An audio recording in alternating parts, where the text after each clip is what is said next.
Hello বন্ধুরা, ব্রাজিলের ইতিহাসে এই প্রথমবার জাপানের বিপক্ষে হারলো ব্রাজিল। তো এখন কথা হচ্ছে ব্রাজিলের এই হারের কারণে ব্রাজিল টিমে কি প্রভাব পড়তে পারে। চলুন জেনে নিই বিস্তারিত।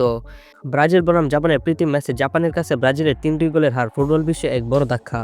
প্রথমে ২-০ গোলে এগিয়ে থেকেও এই প্রত্যাশিত পরাজয়ের বিশ্বকাপের আগে সেলেসাওদের জন্য একটি বড় বিপদের সংকেত। কিন্তু হার থেকে ব্রাজিল কি শিক্ষা নিল? এই ম্যাচে সবথেকে বড় শিক্ষা হলো ব্রাজিলের রক্ষণের বঙ্গরতা।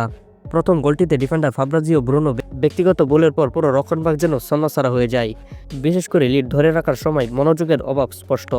বিশ্বকাপের মতো বড় মঞ্চে এই ধরনের ভুল মারাত্মক হতে পারে।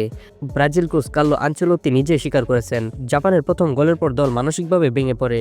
২-০ গোলে লিড নেওয়ার পরে খেলোয়াড়দের মধ্যে অতিরিক্ত আত্মবিশ্বাস এবং ভারসাম্য হারানোর প্রবণতা দেখা যায়।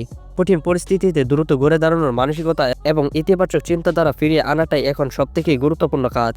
ব্রাজিলের স্কোয়াডে পরীক্ষা নিরীক্ষা করার সুযোগ নিলেও দেখা গেল যে কিছু রিজার্ভ খেলোয়াড় চাপের মুখে নিজেদের মেলে ধরতে পারেনি। বিশেষ করে মিডফিল্ড থেকে কিছু গুরুত্বপূর্ণ খেলোয়াড় তুলে নেওয়ার পরে দলের নিয়ন্ত্রণ হারায়। এর অর্থ হলো রিজার্ভ বেঞ্চের খেলোয়াড়দের মান আরও বাড়াতে হবে এবং তারা যেন মূল খেলোয়াড়দের অনুপস্থিতিতেও দলের কাঠামো ধরে রাখতে পারে। এই হার কোচ কার্লো আনচেলোত্তির জন্য একটি বিরাট বার্তা। তিনি বুঝতে পারলেন যে কেবলমাত্র আক্রমণ ভাগের তারকাই যথেষ্ট নয়, দলকে বিশ্বকাপের জন্য আরও বেশি ভারসাম্যপূর্ণ হতে হবে। ব্যক্তিগত ভুলের প্রভাব যেন পুরো দলের মধ্যে না পড়ে, তার জন্য মানসিক প্রশিক্ষণ জরুরি।